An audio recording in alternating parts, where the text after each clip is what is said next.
Welcome to the Starting Over Podcast. I'm your host, Edward Shelton, aka Dark Logos, and this is the show where we look at the strategies, tactics, and mechanics behind the game of HeroClix. All right, so on today's show, we're going to do another Redux, and this time I'm going to combine two sets, and I know I said I was going to do something like this. We're going to combine Star Trek HeroClix Away Team Resistance is Futile with Star Trek's HeroClix Away Team to go boldly go. We're also going to be mixing in there the Fast Forces from Resistance is Futile. Now, I'm going to point out a couple of key things as we go through this list. This list is short. There are a lot more situational pieces in this set. There's very few tier 1 stuff. It's just going to be a fact of the matter. Next thing that I'm going to be 100% honest with you, which is my main problem with Star Trek set, it's just too darn expensive. Like, looking at what we're getting in the game, majority of the pieces are too darn expensive. And that is sad because it makes it so that in spite of them having so many cheap figures, that they've lost their competitive edge just due to their cost and what WizKids did with other figures in the game. So there's that.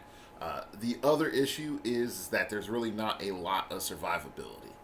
These characters are people. Like, in some cases, they're glorified pogs.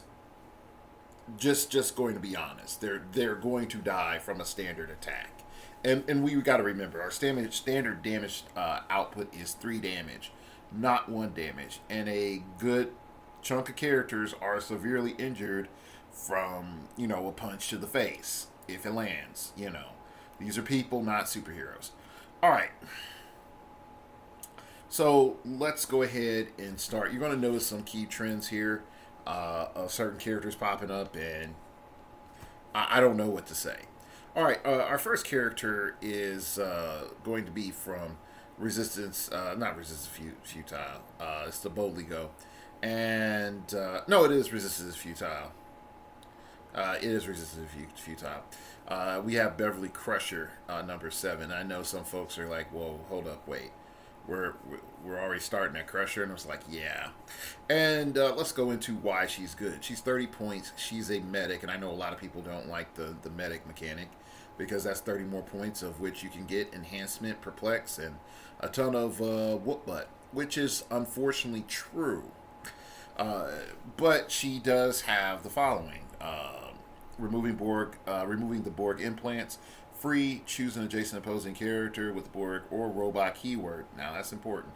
Deal that character 1 penetrating damage, and that character loses the Borg and robot keywords for the rest of the game.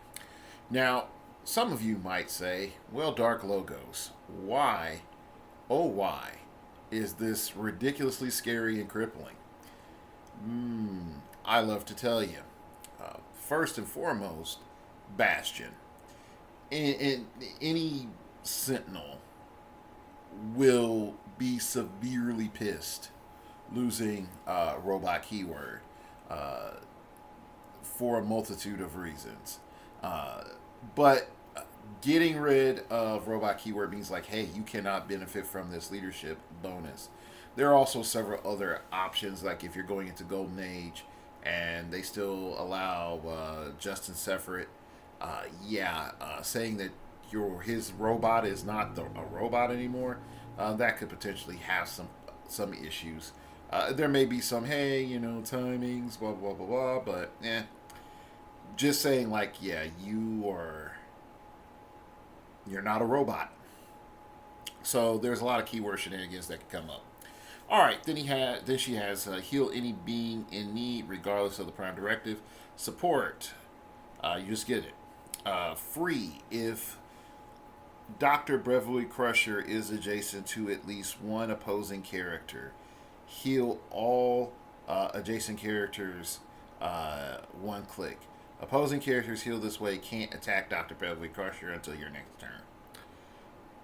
This can be a very big deal if you are trying to, you know that click before they have a lower defense or they don't have that awesome click that they're on now, or you're just like, oh, if I heal you one, you have, this special power and not this other special power that's killing me. Uh, so that is a very important thing. Remember, this is a free action. This isn't support. It's a free action. You can just run up and be like, yeah, back massage you for the name of peace, and you can't target me, and that's it. But you do have to heal, like I said, at least one opposing character. But you can just be like, oh, I beat up your low damage guy. I dealt poison to him. Oh, he'll heal. We'll heal you with Beverly, and the rest of my crew is going to go ahead and heal one. So there are some like cool little tricks in there that you can do. Not Gen Con winning tricks, but they're pretty good stuff. Next up is Reginald Barclay, and I feel Reginald Barclay is good at 20 points because he's 20-point enhancement with a stop click. Other than that, and he sidesteps. Other than that, he's not very useful whatsoever. I think, unfortunately, like his day left the moment that the knockback rules changed, and he went from being a potential contender piece to utterly not regulated. Yeah, whatever. He got kicked to the back of the bus. All right. Next up is Thomas Riker. Now, I know some people remember Thomas the Train trick, and Thomas the Train trick doesn't work anymore, but the fact that you could TK him, generate another Riker, and have two enhancements for functionally the cost of one, and have a pretty good attack stat, I like that. I think that that's a pretty good thing. So let me just go ahead and read his updated teleporter thing. It says, up until that teleporter accident, they were the same person. Sideline active once per turn for all characters on your sideline with this trait. When a friendly character with the name Commander William T. Riker is placed with telekinesis after resolution is placed, 013, Thomas Riker from your sideline adjacent to that character on click number 1, 2, or 3 this game. Thomas Riker can't be carried, be equipped, or be given double power actions, replaced, or be replaced. This game, he returns to your sideline at the beginning of your next turn immediately. If no square he occupies within 5 squares of the friendly Commander William T. Riker, or he is removed from the map by another effect. So yeah, again, doing the Thomas the Train trick is really nice, but just knowing like, oh, I do it, okay, I got a prob, I got enhancement, I got, whatever else. To me, from my opinion, it's still solid. Is it the rainbow magic of how dumb it could have been? No, it's not. It's just not. But it is nice still. I really wish it wasn't once per turn. All right, let's go to Ensign Crusher, and I still think Ensign Crusher he is good. Now, I know some folks will probably say, Wesley's better, but Ensign Crusher does have a couple of advantages. The first advantage is that he has the I Got It Captain once per turn with friendly character that is adjacent or has Starfleet keyword roles for leadership, shape change or super senses or impervious. They may re-roll that role. Now, a lot of people use it for leadership because it's more guaranteed. But the fact that this applies to shape change, super senses, or impervious is really good. Now, If you choose to do it for leadership, you can't do it for shape change. If you do it for super senses, you can't do it for impervious. But I still think that this is a good figure in the current situation. Now, we go into... Oh, and he also has Perplex, and then goes to Enhancement. But in particular, 25 points for Perplex and give you a chance to reroll your senses. That's pretty good. Now we're going to go ahead to Wesley Crusher, and he can't be carried, which is dumb. And then he goes on to Shut Up, Wesley. Perplex, but only to target friendly characters. When Crusher uses Perplex after resolutions, roll a d6, deal Wesley Crusher 1 unavoidable damage. On a 1 through 2, 6, remove an action token from the target of his Perplex. Now, that is very, very nice, because you can end up taking tokens off of one of your friendlies, potentially. So making sure you're targeting the right character is really important. He still has sidestep, and he also has willpower, which I also forgot to bring up with Beverly Crusher. Can be a little bit more useful because you have a potential of taking off tokens. For Beverly Crusher, it's more useful for tempo, but not so much for Wesley Crusher. Okay. Next up is Q, and there is standard Q and Q prime. I'm going to compress it and just say both are good. Of course, in my opinion, Q prime is better. But if you can't afford Q prime, normal Q is good. He gives you incap, triple target, incapacitate. And there is, I sort of keep bringing this trick up because I think a lot of people really, really underestimate this space gem and have never really used it. Or you can underestimate him with the power gem. Now I know you're going to say, look, it's so expensive, but hear me out.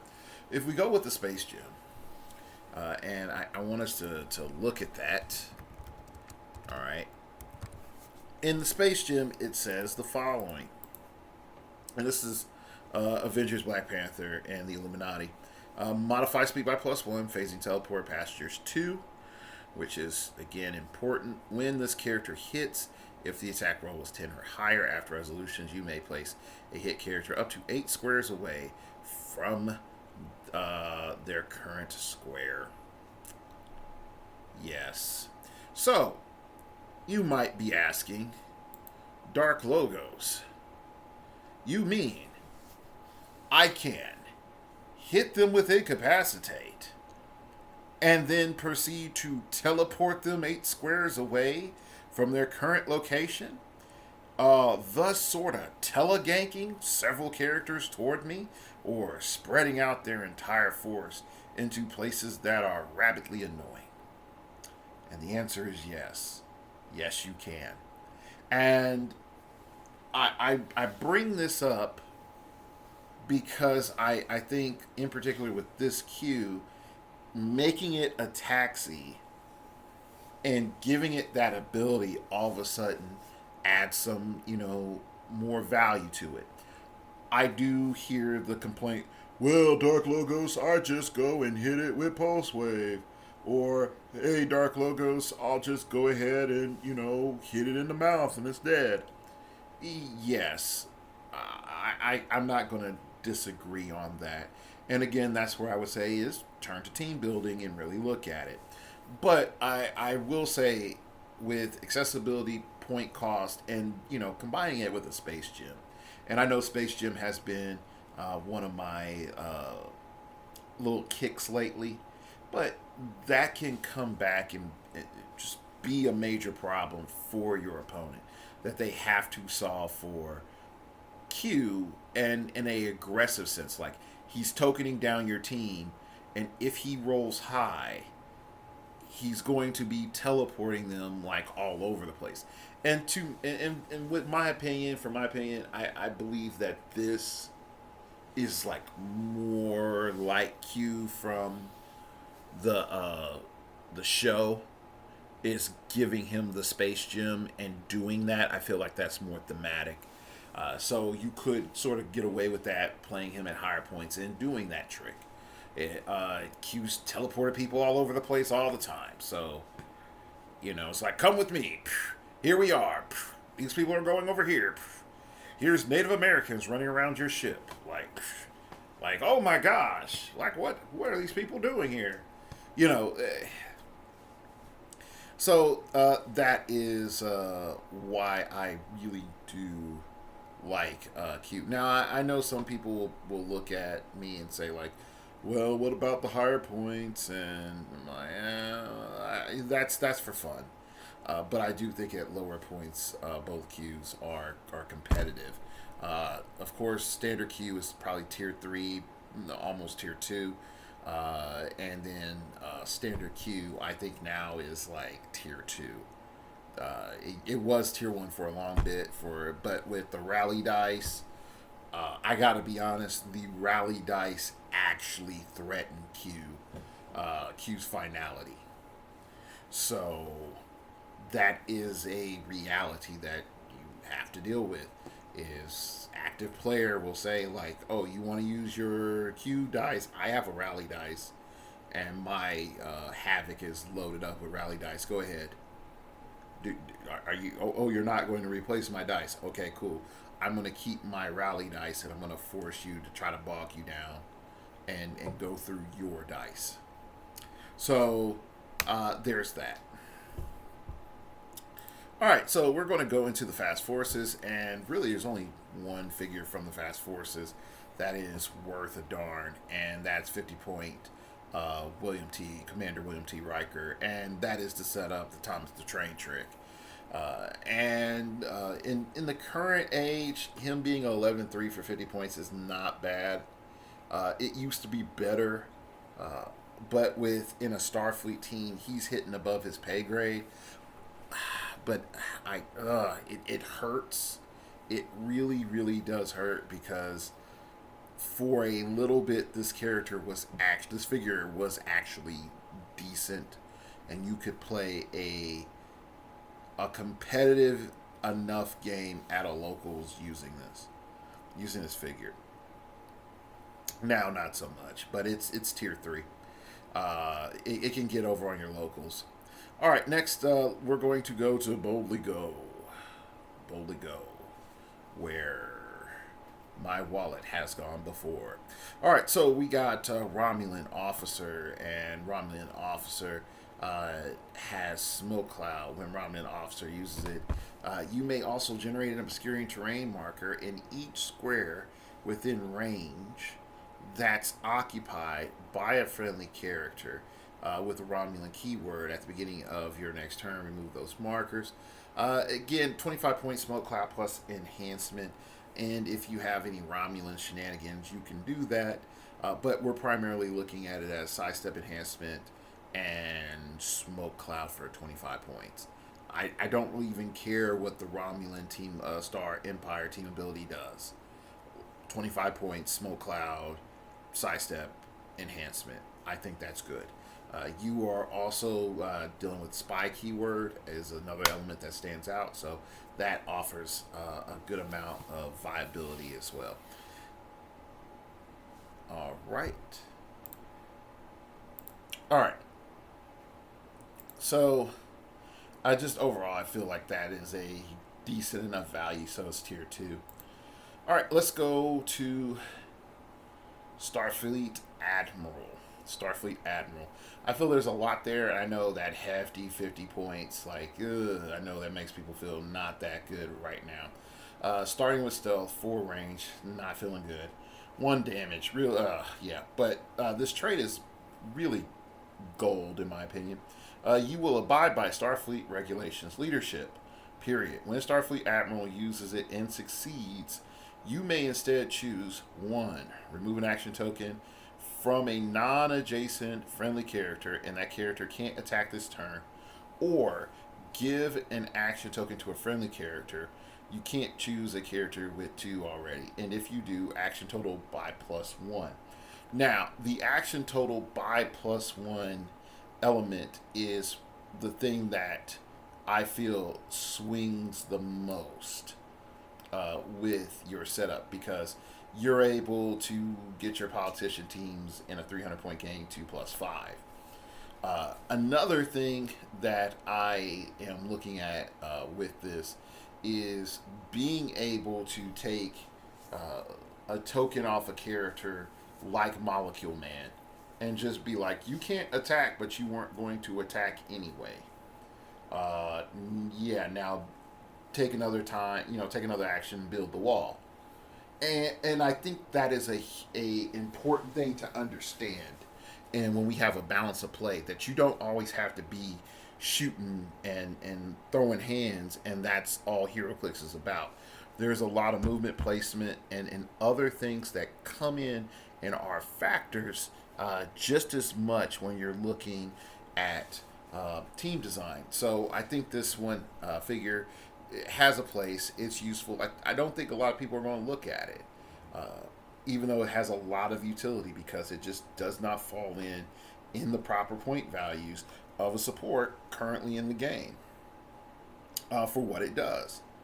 And that's a grand failing of WizKids, in my opinion, because they do not have their power curve on a timing where figures are going to be useful. Now you can make the argumentation like, oh, Dark Logos, hey, they weren't planning for ABPI and this other stuff to still be around. I get that. But even still, this figure shouldn't retire until next year. And it is not, it's not useful. It didn't get its due. Why was this made? And I hate to say it, it was just made to give artificial value to other figures.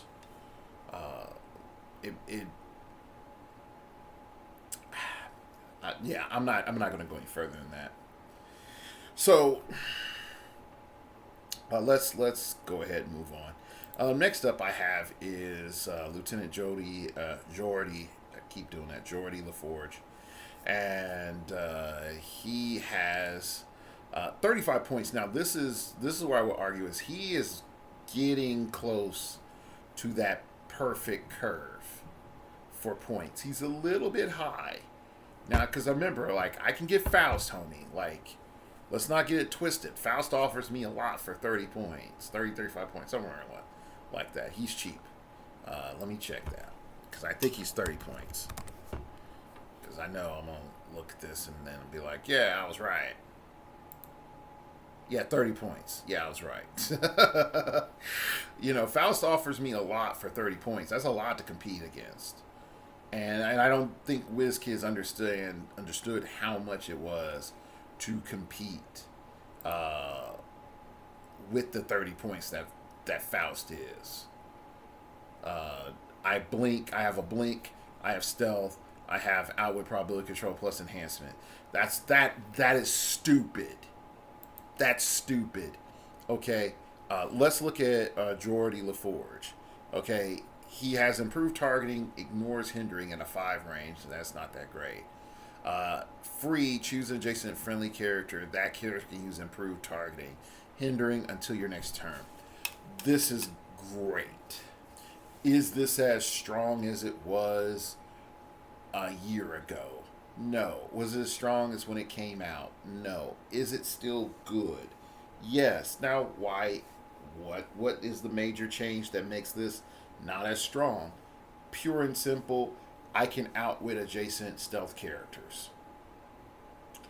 Being able to outwit adjacent stealth characters has more utility than being able to have improved targeting, ignore hindering. Because that allows me multiple shots onto a target if I fail. Whereas this, I have one chance with this one character. And I don't think that that's great. But I do think in certain situations in which you want to play around with different concepts, or you're challenged with certain things, this is not a bad pick if your concern is stealth. He has scientist, so there are a lot of good characters that he can help out. All right, there's a Ferengi salvage crew, and that's primarily because we're playing object hate to a degree. Or you have something where you can just, like, I can teleport to an object because at the beginning of the game, you can generate a standard light object in any square on the map, not in a starting area. So if you have the ability to sort of teleport to an object, or you know you're going to land right by that object with your first major attack, then that's something you might want to think about. He has also a special power. It says you will cooperate with our salvage operation. Opposing equipment objects have equip any and unequipped drop instead. And when a friendly character that's adjacent or has the Ferengi keyword hits an opposing character that's equipped, after resolutions, the hit character unequips all their equipment. Now, this, I think, has a combo where, is it Coulson? I think Coulson had a thing where if they drop the object or something, that he could equip it or whatever if he uses a tradecraft token or something. But yeah, there has to be a character just like, oh, when you drop equipment, I can equip it. If not that, then just having access to just saying, hey, I'm going to jack that. That's what's happening. All right, let's move on to Dr. Beverly Crusher. And you say, like, hold on, we already talked about her. It's like, no. Oh, yes. That was the other Beverly Crusher. They had to make sure that this is Jacket Crusher. So you know the difference. All right, so why is this Beverly Crusher is interesting? So first off, she has phasing. And also 11 attack, which is standard with the other one. She's 35 points versus, I think the other Beverly Crusher was 5th. No, she was 30. Ooh, and no willpower. Ooh, that sort of hurts. But I know I had a little rallying point with her. Let's see. At the beginning of your turn, Dr. Beverly Crusher can use support at no cost. That's why. But only to target a character damaged by an opponent's attack since your last turn. This is a lot more useful in Star Trek than the standard game, because most attacks are burst attacks, in which burst attacks I mean by that character goes down in that turn. There are very few attacks in the game that are not burst. Then you have leadership support. When Dr. Beverly Crusher or an adjacent friendly character uses support, apply a -1 instead of a -2 in the result. I like that because you get a lot more healing out of your medic, which in my opinion is very important, considering that you're spending the precious points on her. I'm pretty sure. I know somewhere I skipped Nurse Agawa. I know she was in. Yeah, she was in Resistance is Futile. Okay. Yeah. So I missed her in Resistance is Futile. And she's one of my favorite too, because she's a 15-point medic. And she has support, but once per turn, when an adjacent friendly character uses support, you may re-roll the 2d6 roll. All right, now Agawa with Crusher in larger point games like 500 plus, and I know folks will say, "Well, those are broken, Dark Logo. She said it so yourself," and I'm like, "Yes," and this is one of the reasons why. These two standing behind Galactus or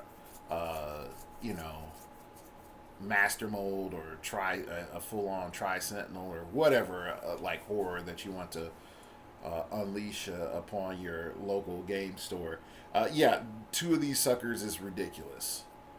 Two Agawas and a Beverly Crusher, and your venue will hate you. They just will. But yeah, let's go back to Crusher. So when you utilize her with other medics, she is a lot stronger.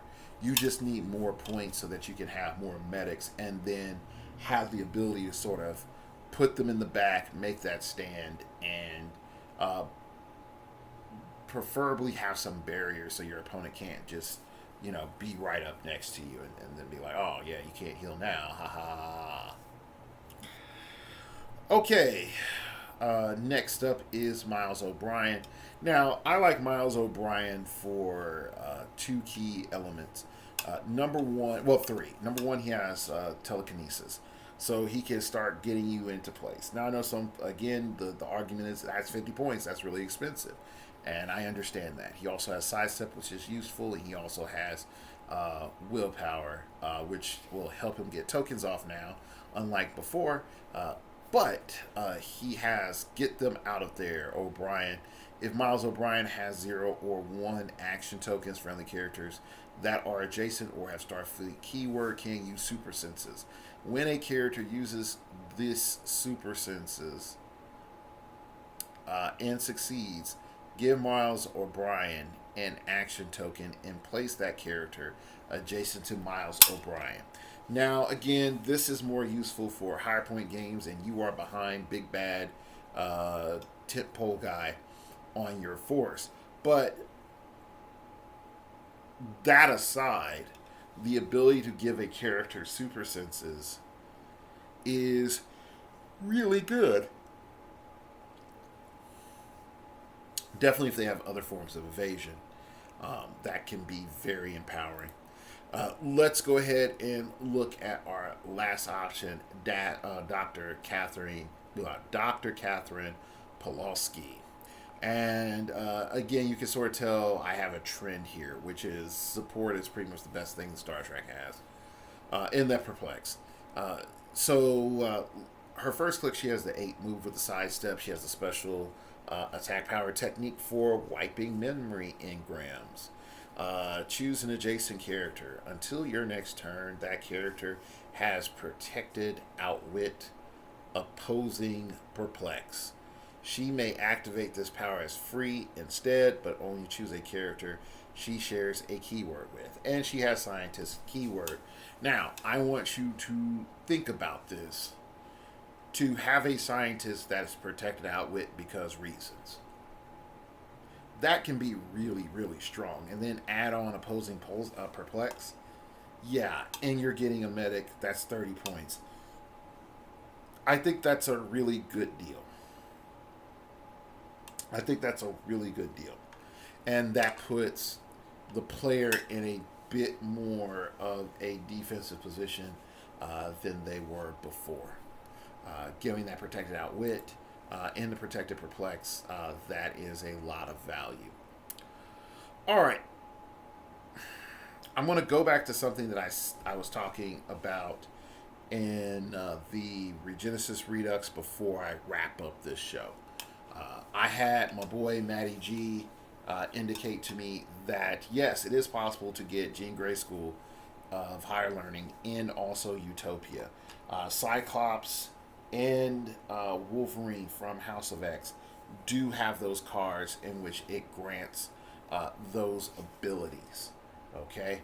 And so, realistically, you could declare if you're going to be Utopia or you're going to be a Jean Grey School for Higher Learning team. You still have X-Men. They still have X-Men keyword. Swap out the ones that you don't need, and you are still a Jean Grey School for Higher Learning team.